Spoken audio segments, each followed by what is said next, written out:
पूर्व प्रधानमंत्री स्वर्गीय अटल बिहारी वाजपेयी जी का जयंती वर्ष चल रहा है। अटल जी के 100 वर्ष पूरे 25 दिसंबर को होंगे और इस अवसर पर अटल जी की जयंती की पूर्व संध्या पर देश की गृह मंत्री अमित शाह पंचकुला दौरे पर आएंगे।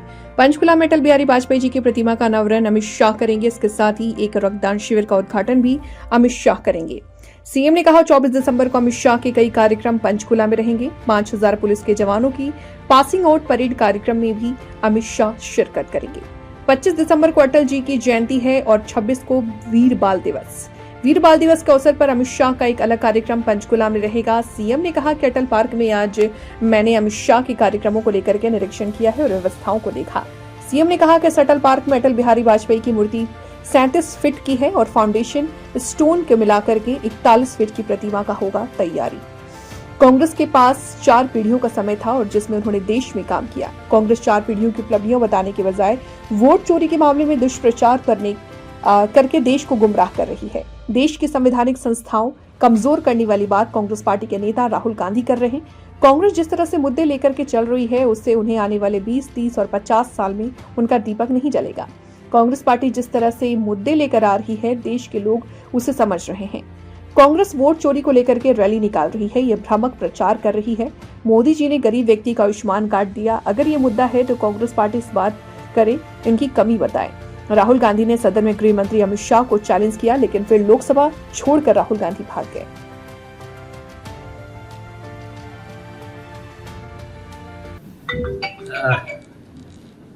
देखिए, आदरणीय अटल जी के ये जन्म शताब्दी वर्ष चल रहा था। उनके 100 वर्ष के अवसर पर पूरा वर्ष भर कार्यक्रम चले और 25 दिसंबर को अटल जी के 100 वर्ष पूरे हो जाएंगे। 101वें वर्ष में उनका जन्म हो जाएगा और उस अवसर पर अटल जी के जन्मदिन की पूर्व संध्या पर देश के यशस्वी गृह मंत्री आदरणीय अमित शाह जी अटल जी की प्रतिमा का उद्घाटन करेंगे। एग्जीबिशन अटल जी के उस पर होगी और यहाँ पर एक ब्लड डोनेशन कैंप वो भी लगेगा। जहाँ अटल जी की प्रतिमा का उद्घाटन करेंगे वहीं ब्लड डोनेशन कैंप का भी उद्घाटन आदरणीय अमित शाह जी करेंगे। 24 तारीख को आदरणीय अमित शाह जी के कई कार्यक्रम यहाँ पर रहने वाले हैं। एक कार्यक्रम हमारे 5000 बच्चे पासिंग आउट वो पुलिस में हुए हैं, उनको आदरणीय अमित शाह जी यहाँ पर उस कार्यक्रम के अंदर रहने वाले हैं। और उसके बाद क्योंकि 25 और 25 को अटल जी की जयंती है और 26 को वीर बाल दिवस है। वीर बाल दिवस के अवसर पर भी आदरणीय अमित शाह जी एक अलग कार्यक्रम उसमें रहने वाले हैं। हम उसको ऑर्गेनाइज कर रहे हैं। इन कार्यक्रमों को लेकर के आज यहाँ पर अटल पार्क में निरीक्षण करने के लिए मैं आया था और व्यवस्थाओं को देखने के लिए मैं आया था। अटल जी के प्रतिमा का अनावरण होगा, उसको लेकर के हमने आज यहाँ निरीक्षण किया। कितने फीट की प्रतिमा बना रहे हैं? क्या धातु की रहेगी, किस तरीके की रहेगी? धातु की रहेगी और 37 फीट की प्रतिमा रहेगी जी। उसका फाउंडेशन है लगभग मूर्ति 37 फीट की। सर 26 तारीख को आप कहने की वीर बाल दिवस की मूर्ति पर भी अमित शाह जी का कार्यक्रम रहेगा, तो वो 24 को ही कार्यक्रम होगा सर या 26 को? नहीं, पखवाड़े में, क्योंकि महापुरुषों के जो दिवस होते हैं वो पखवाड़े में चलते हैं। गुरु तेग बहादुर जी का कार्यक्रम हमने 1 नवंबर से उनके शहीदी दिवस को समर्पित कार्यक्रम 1 नवंबर से शुरू कर दिए और 1 नवंबर से लेकर के 25 नवंबर को देश के यशस्वी प्रधानमंत्री आदरणीय मोदी जी आए थे तो वो इसलिए पखवाड़े में चलते रहते सर इसके साथ ही सर 14 दिसंबर को सर दिल्ली में कांग्रेस पार्टी रामलीला मैदान में रैली करी। आपने कल संसद में भी देखा सर वोट चोरी के मामले में जो वो आरोप प्रत्यारोप जो सदन में दिखे, और वोट चोरी के मुद्दे को लेकर सर कांग्रेस रामलीला मैदान दिल्ली में रैली करके ये कह रही है कांग्रेस पार्टी कि हम पूरे देश को जागरूक करेंगे इस मुद्दे पर। आप कैसे देखते हैं सर कांग्रेस पार्टी की इस 14 तारीख की रैली को? अच्छा है। देखिए, कांग्रेस के पास मुद्दा नहीं है, कांग्रेस के पास झूठ के काफी मुद्दे हैं। झूठ लेकर के वो लोगों को गुमराह, देश को गुमराह करने का काम राहुल गांधी कर रहे हैं, क्योंकि उसके पास 4 पीढ़ियों का उनके पास समय था जो देश के अंदर उन्होंने काम किया है। 4 पीढ़ियों की उपलब्धियां बताने की बजाय वो इस प्रकार का दुष्प्रचार, इस प्रकार का भ्रम, देश को गुमराह करने वाली बातें और देश की संवैधानिक संस्थाओं को कमजोर करने वाली बातें राहुल गांधी और कांग्रेस के जो नेता है वो करते हैं। मुझे नहीं लगता वो जिस प्रकार की मुद्दे लेकर के चल रहे हैं कि आने वाले 20-30 साल 50 साल में उनका कोई दीपक जगता हुआ दिखाई दे, मुझे नहीं लगता। क्योंकि जिस प्रकार के मुद्दे ले रहे हैं, देश के लोग भी उस बात को समझ रहे हैं कि वोट चोरी का मामला वो जो कर रहे हैं, देश को गुमराह कर रहे हैं, और उसको लेकर के रैली निकालने की उन्होंने जो बात कही है, ये सारा भ्रामक है। भाई काम की बात करिए। मोदी जी ने गरीब व्यक्ति को आयुष्मान कार्ड दिया, 5 लाख रुपए का उसको अधिकार दिया कि तू अपना इलाज करा सकता है, गरीब व्यक्ति को। भाई कांग्रेस को तो ये चाहिए, राहुल गांधी को, कि अगर गरीब व्यक्ति को 5 लाख रुपए का इलाज नहीं मिल रहा तो उसकी आवाज उठाए। ये काम है, ये काम थोड़ी है कि वोट चोरी हो गया। गृह मंत्री अमित शाह को भी चैलेंज कर रहे हैं कि डिबेट कर ले हो इस मुद्दे पर। बात जाके होता फिर वो और तो लोकसभा छोड़कर भाग गया डिबेट करने के लिए। तो अमित शाह जी ने बात रखी वहां पर, सुनने का मादा नहीं है। झूठ तो फैलाते हैं, झूठ बोलते हैं, भाग जाते हैं, परंतु सुनना चाहिए। फिर जब कोई बात कोई कर रहा है, जिसने कोई विषय उठाया है, उस विषय को सुनना भी चाहिए, वो मादा होना चाहिए, भागना नहीं चाहिए। कांग्रेस आरोप लगाती है, भाग जाती है, सुनने का मादा नहीं है। विधानसभा में भी यही है। 18 तारीख को सेशन शुरू हो रहा है सर, हरियाणा कांग्रेस से क्या उम्मीद है सर?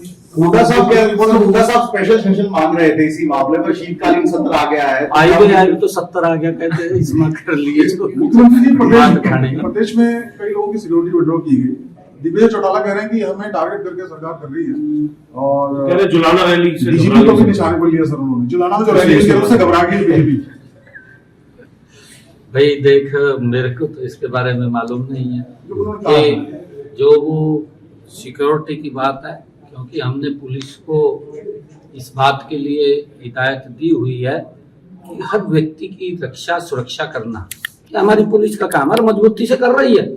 ऐसा नहीं है, हमारी पुलिस मजबूती से कर रही है। चाहे कोई भी कठिन परिस्थितियां हैं, उस परिस्थितियों में हर व्यक्ति की सुरक्षा की जिम्मेवारी हमारी पुलिस की है, और वो कर रही है। परंतु मुझे इसके बारे में जानकारी नहीं है कितनी किसको सिक्योरिटी की आवश्यकता है, वो क्योंकि देखना पुलिस का काम है भी क्या है, इसको जरूरत है भी है नहीं भी है, ये पुलिस का काम है। देखिए, परंतु हमारे पुलिस के अधिकारी हर व्यक्ति की सुरक्षा के लिए मुस्तैदी से पुलिस में चेंजेस भी कर रहे हैं सर, कुछ है जी, कुछ चेंजेस भी कर रहे हैं, कुछ उम्मीद कर रहे हैं लोग पुलिस के अंदर कोई बड़े स्तर पर चेंजेस होने हैं, तबादले भी कर रहे हैं। वो बता देंगे ना आपको। एक सर, आयुष्मान का आपने जिक्र किया, हाँ। कल डॉक्टर्स की हड़ताल आपने खत्म कराई है। आयुष्मान इंसेंटिव का एक फॉर्मूला देकर, क्या वो फॉर्मूला है डॉक्टर्स को जो दिया गया है, उन्होंने हड़ताल अपनी खत्म कर नहीं, देखिए, इसको लेकर के हम पहले से ही विचार मंथन कर रहे थे, और धन्यवाद करूंगा मैं डॉक्टर्स का, क्योंकि ये विषय ऐसा है कि ये आम पब्लिक के साथ जुड़ा हुआ विषय है।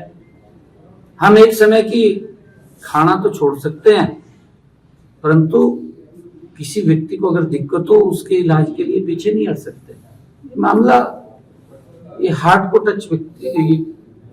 टच करने वाला विषय है। हमने डॉक्टरों को कहा है, हम ऐसा नहीं है डॉक्टरों को अलग से इंसेंटिव भी दे रहे हैं, ये तो हमारे, क्योंकि वो मेहनत करता है डॉक्टर, और डॉक्टर के ऊपर बड़ा विश्वास करते हैं।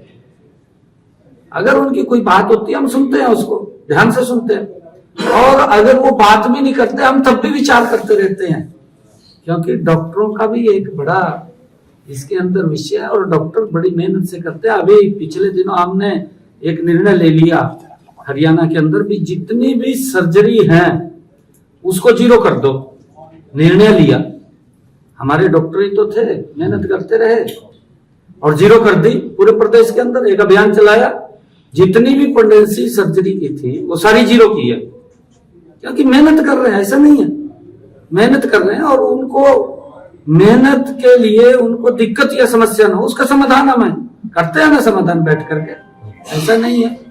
और हमने उनको कहा भी था, उन्होंने उस बात को माना है, हम धन्यवाद करते हैं। आज से सभी डॉक्टर्स लोगों की सेवाओं में फिर बड़ी गति से जुट जाए। पहली कलम के साथ आपने 25,000 युवाओं को नौकरी शपथ से पहले दी थी, अभी भी आपने जिक्र किया कि 2500 के करीब ही पुलिस में पासिंग आउट परेड में 5,000 के करीब। 5,000। लेकिन विपक्ष ये कह रहा है कि बाहरी लोगों को ज्यादा तवज्जो दी जा रही, बाहरी राज्य को लोगों को दी जा रही है, क्या जवाब देंगे इस चीज? मुझे तो ऐसा लगता नहीं है जो ये बात कह रहे हैं, क्योंकि वो जिस की बात कर रहे हैं HPSC की इंग्लिश की वो बात कर रहे हैं, एक इंग्लिश के पेपर की, उसके अंदर 151 बच्चों ने क्लियर किया है। देखिए, हमने बच्चों को कहा है, बच्चों को इस बात के लिए भी, अगर आपको कहीं किसी प्रकार की लगे कि मेरे साथ चीटिंग हुई है, आप आइए ना हमारे पास।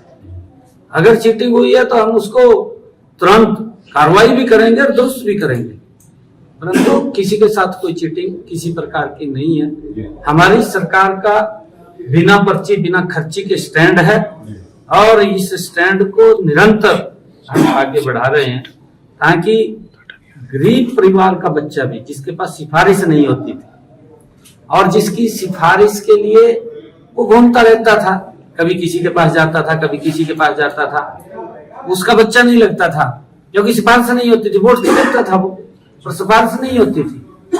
और हमने ये आकर के स्टैंड लिया कि नहीं, हमारे गरीब परिवार का बच्चा भी वो कैपेबल है, उसके अंदर वो मेरिटोरियस है, क्वालिटी है उसके अंदर, और वो भी टेस्ट को क्लियर करके नंबर 1 के ऊपर आ सकता है। हमें खुशी है इस बात की, हमारे गरीब परिवार के बच्चे HCS लगे हैं। कल्पना से परे की बात है, कांग्रेस की सरकार में नहीं सोच सकते थे। ये हुड्डा साहब रहे मुख्यमंत्री, सोच सकते थे क्या HCS लग जाए गरीब परिवार का बच्चा? और दल की भी सरकार रही है, किसी दल की सरकार में अगर किसी ने सोचा हो कि गरीब परिवार का बच्चा HCS लग जाएगा, नहीं सोच सकते थे। अगर सोचा है तो ये नरेंद्र मोदी और ये डबल इंजन की सरकार, भारतीय जनता पार्टी की सरकार में गरीब व्यक्ति ने सपना देखा है कि वो भी HCS लग सकता है। Thank you.